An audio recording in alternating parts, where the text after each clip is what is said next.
You're listening to Accounting for Growth, the podcast where growth leaders in accounting go beyond referrals alone and think bigger. I'm Chad Person, your host and the founder and president of Accounting CMO.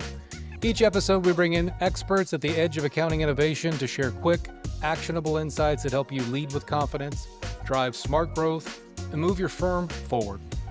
Let's dive in. Welcome back to Accounting for Growth on our Managing Partner Reality series. So far, Dawn and I, thanks again today, Dawn, for joining me. Of course. So far, Dawn and I in this series, we've talked about people, we've talked about technology, we've talked about our previous episode was more about on the economics side. Today, we're talking about another key element that can often be either a real breaking point for firms or obstacle for firms' growth, or potentially, hopefully for your firm, it's something that is a real opportunity that drives growth in your firm. But we're talking about governance and structure. And, you know, we'll talk about in this episode kind of about how decisions get made inside of your firm and who actually owns growth. I think this is a highly relevant topic. Again, welcome, Dawn. Thank you for having me, Chad. Absolutely. So we're gonna unpack why governance isn't necessarily about a bureaucracy. It's more about this leadership, right? That we all want inside of our firms. I see some firms hit a wall here, not because demand drops, not because they're not growing. Frankly, it's the opposite. It's because they've outgrown the structure they have, and they need to make investments in their structure so they can catch up. Your thoughts? Absolutely agree. But I also think there needs to be, and this is a tough conversation for when you look at a partner group, let's say there's 6 partners and they've all kind of had equal say and responsibility and guidance.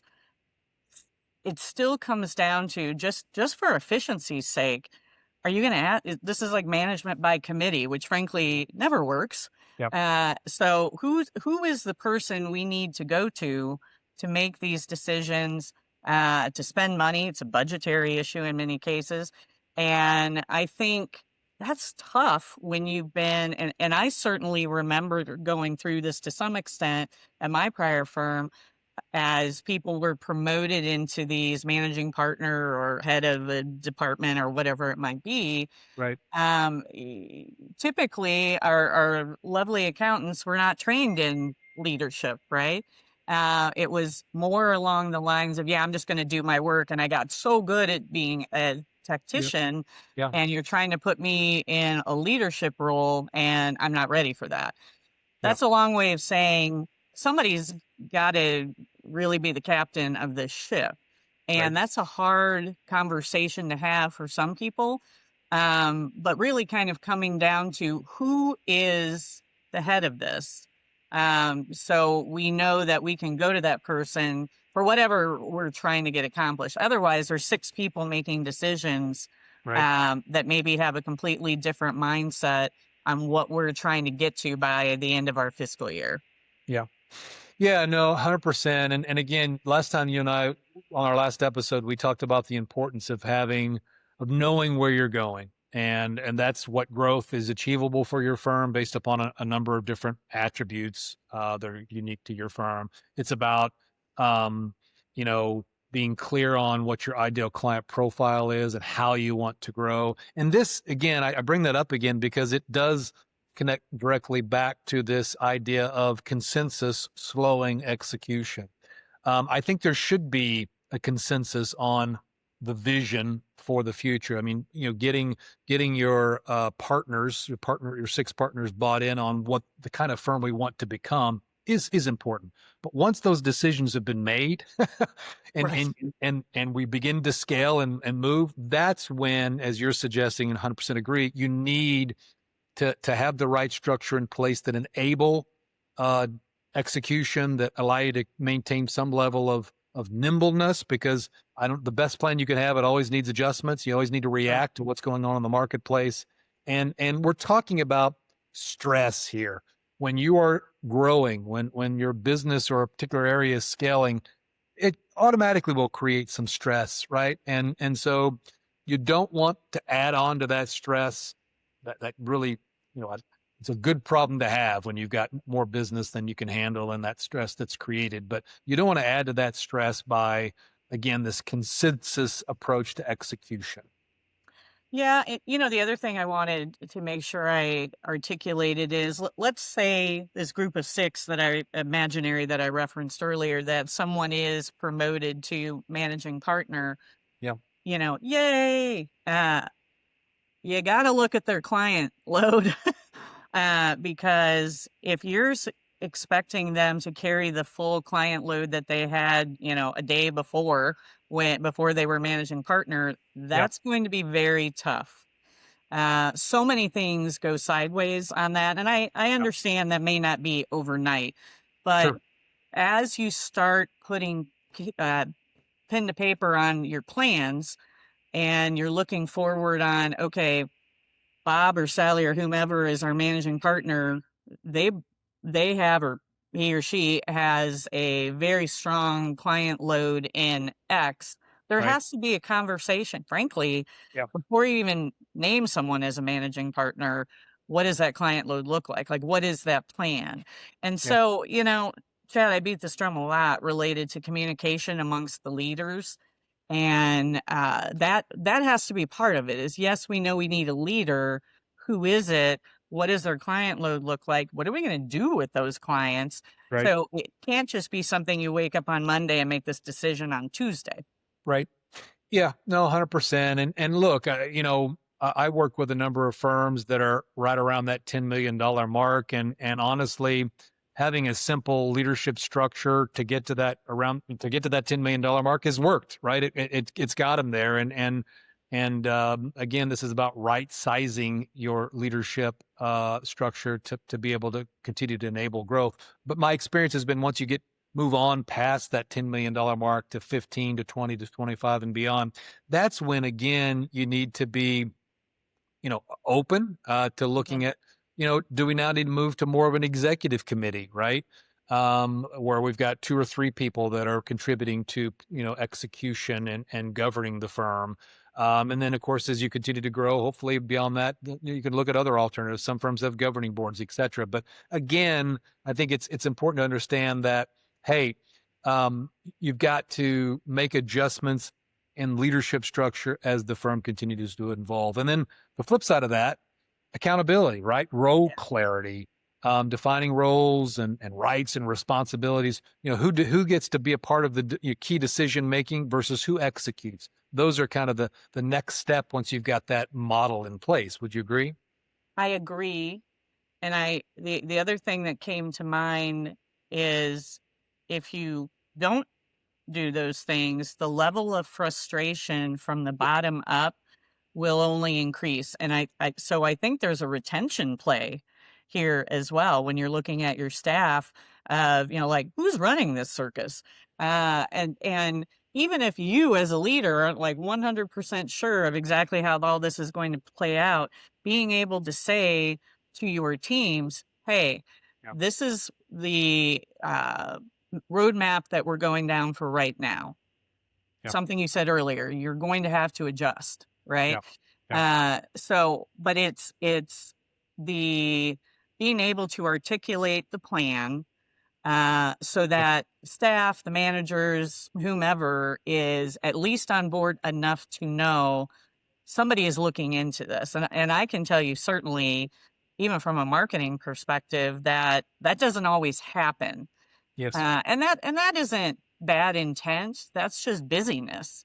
Yeah. But when you get clarity around what do we want to be when we grow up, at least what we think, here's our 2-year plan. Here's how we're going to accomplish that, and here's the leader Right. of that. Right. And we'll check in quarterly or however you want to do it. But it's I don't I'm sure you're the same as me, Chad, that the times that has come up and we start and stop and start and stop Yeah. can be frustrating for those not sitting at the table.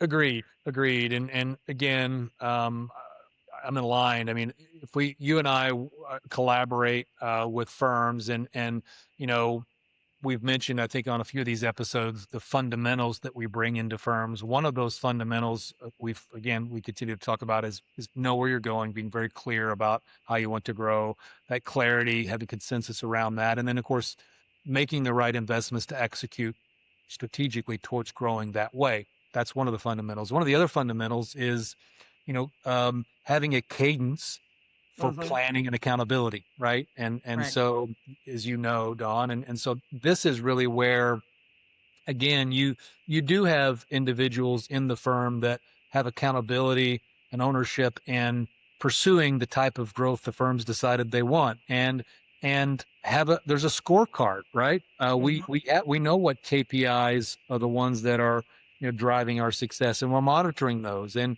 we're connecting on a minimum on a quarterly basis to check in on how are we tracking towards our goals, and do we need to get together and ideate over obstacles that often will come up, et cetera, et cetera. So again, I say this because it's never a set and forget. Right. The plan isn't. Leadership's involvement is it. It takes collaboration. It takes, I think, scorecard and clarity on progress to keep, as you've said, people in the know, people aligned on where we're headed and what progress we're making in the process. Yeah. And I think there's an element of pride, Chad, to be able to say, certainly if you're a 2-year staff or manager, whatever, of this is how my firm, my first job out of college, whatever you want to say, this is how my firm leads. Whether or not that changes in a week or two, that because that happens, but Right. being able to articulate and making the team feel good about, okay, there's a plan. That's awesome. And at some point, don't sleep on marketing. Yep. Whoever you have running your marketing department or marketing coordinator or whoever that might be, for them to understand so they can articulate and can make sure that this leadership element, this clarity of leadership, a probably not a press release, Yeah. but Yeah. at least keeping them in the know so that as that particular person or persons is putting together collateral, other press releases, they're out and about in the marketplace.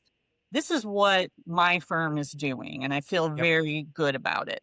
So Yep. having these ambassadors that aren't necessarily accountants, knowing what's going on, that are still going out and beating the bushes and having these conversations, I think is only helpful. That's another piece of this pie, Yeah. for sure. Yeah. Agreed. And I want to make a note to that a point you made earlier, which is all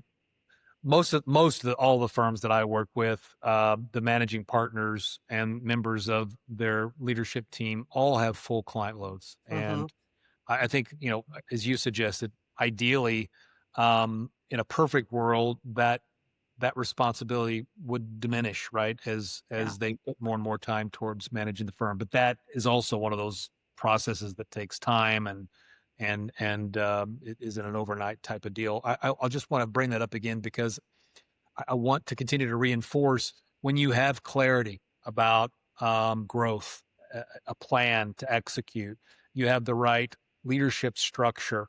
Again, moving from maybe a solo type leadership structure to a small, leadership team or an executive committee. Those types of investments actually have a positive impact in the burden that you have as a firm leader, and not only having to lead the firm but serve clients, right? I mean, there's a absolutely. reason why you make those investments in that leadership structure to help you be able to operate more efficiently as a firm leader. So again, you may not be able to put down your client book of business. I mean, I certainly wouldn't expect anyone to at the drop of a hat, but making the right investments, empowering people, having a leadership structure, being clear on your goals, keeping score, all those things will make your life as a leader, and frankly, the members of your leadership committee, it'll make it more manageable at the end of the day. Agreed. And the other thing I was thinking when you were kind of going through that is this being able to solidify truly what your leadership team, your leadership focus, that has a variety of different benefits as time goes on. And we talked about, removing the frustration, removing the bottlenecks, et cetera, et cetera. But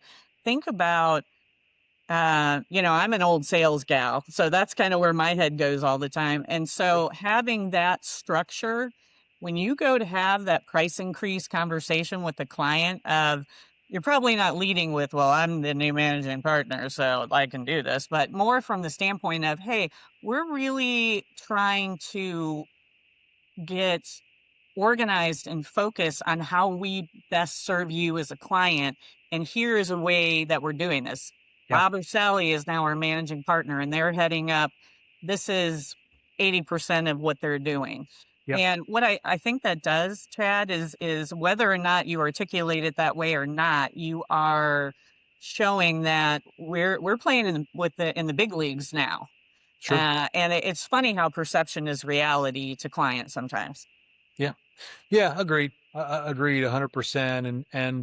Um, kind of to tie this together and bring it home, want to hit again on some of the items I've heard you verbalize today. I'd say number one, clarity, right? I mean, governance really creates clarity inside of firms, right? And so this absolutely ties back to your culture, it ties back to the trust between leadership and staff. It all, I think it signals stability, like you just said, to Exactly. clients, right? It signals Mhm. stability to clients. It signals stability to staff. And again, it's all about putting ourselves in a position where we've got alignment in how we want to grow, cultural alignment, and hey, this is how we want to lead, right? And participate in this growth, right? Right. And, I'll always come back to the word clarity, which to me equates to, it certainly in this perspective, equates to efficiency, Yeah. which equates to money saved. Decisions are made faster. I that leadership consensus model is outdated at best Yes. and inefficient at its worst. So really, and again, I go back to, I think it's hard for people who have been a frontline partner for X number of years to suddenly step into the limelight of that managing partner role. May not be something they're used to, but for the good of the firm, for the good of all the clients, it's not a power play. Yes. Nobody's trying to take control. It's more the standpoint of, hey, this is how we're going to grow. Is we can show that we've got a leadership structure. So when your recruiters are out and about at colleges or wherever they might be, that is a lead point when you're looking in this, 10 to $30 million firm of, we're not just running around trying to find clients. Like, we've got a plan, we've got ahead of Right. it.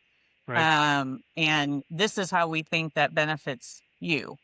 Right. And I would think as a young college student hearing some of that, I'm like, okay, they got their act together. And that's the message that starts getting out. And that's where you get your marketing people involved too. Yep. Great. Absolutely. Again, if you've got that, if you know where you're going, you've got clarity around those investments, you've got the right, hopefully a leadership structure in place that helps you execute on that vision day in and day out. Those are the keys. And from there, I guess I would say, some closing thoughts here. Um, you know, like you said, I think being a leader is about empowering others, right? To lead as well. And so, you know, one of the first shifts I think you can make is really clarifying and assigning ownership to one of those firm initiatives or firm growth areas, right? Hmm. Tapping the right person to kind of demonstrate and lead the effort to expand advisory services in a particular vertical, whatever it might be. But again, it's not all on your shoulders either, right? With the Right. right structure, with the right people involved, with empowering people, with clarity and keeping score. Again, I think this is something that could be shared across the firm. Um, Final thoughts on your end, Don, on this topic? The word that just came to mind from what you were saying, Chad, is strategic. Mm, And I think that can be hard sometimes for a frontline partner to transition from being in the weeds and doing the tax return, working through the financial statements, whatever it yep, might be. yep, Somebody's got to rise above it. yeah, And that it's very easy to switch your hat from being strategic to being back in the weeds because that's what you know and you're good at yes, it. you've got to accept as a leader that where you are needed is out of the weeds. You have trained your people. You use the word empower. You absolutely have to do this because there's no benefit in taking 6 months and having somebody be strategic as a leader to then have to go back into peak season Right. and be back in the weeds. Then you lose all that momentum and all the good things that came along with it. So I just think governance equals being strategic and figuring out how the rest of it happens from a tactical perspective. Yeah. Well put. Well put. Don, thank you for today. Appreciate it. Absolutely. Thank you, Chad. So I think we've hopefully we've kind of settled on this notion that growth, I think at the end of the day, really demands clarity, and a structure, a decision, making leadership structure in place that really promotes that clarity. It's not really about control, right? It's about clarity. And so looking forward to our next episode where we're talking about margin, profitability, and how firms grow in a way that actually reduces stress. Really enjoyed today's episode. Hope that you will join us for the next one. And until then, keep accounting for growth. That's a wrap on this episode of Accounting for Growth, powered by your CMO. We help accounting leaders break the status quo. Please subscribe, share, and stay sharp. Your next big growth move starts now.